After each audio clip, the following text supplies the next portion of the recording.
So the definition of deflation in economic terms is when the decrease of general prices and also of services.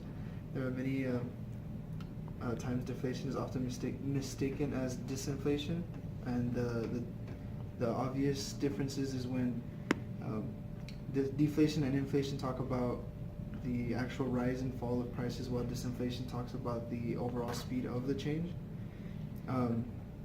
Deflation occurs when the inflation rate hits 0%, and that's when products usually start to rise or fall, or in this case, they start to fall. And inflation is considered to be good for the economy, while deflation is a major negative, because it can lead to a deflational spiral, which starts off in the lowering of prices, then the lowering of production, which also goes to lowering of wages, which eventually hits the lowering of demand in the companies. Then it hits to the lowering again of prices, which continues over and over again, and it just turns. It has occurred in many different times of history. The biggest case of deflation occurred during the Great Depression. The main cause of the Great Depression had occurred because the GPD had risen and the use of credit was overtaken for anything else, as people thought that they can buy things now and pay it off later.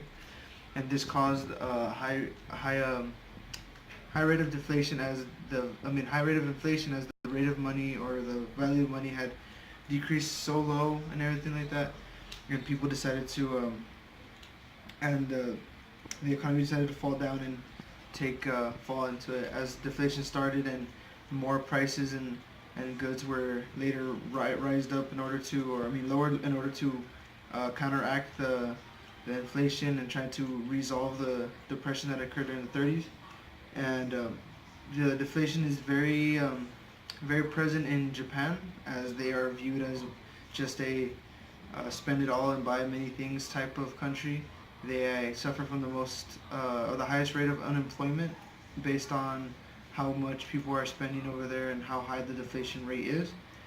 Also, the benefits that people try to tie with deflation don't really correlate perfectly with it, as people tend that with the spending of deflation that you are able to buy more goods, such as high-priced oil or other things, but just because the price is low doesn't really change the fact that it's still messing the economy and still putting the prices and all the spending in a bad place.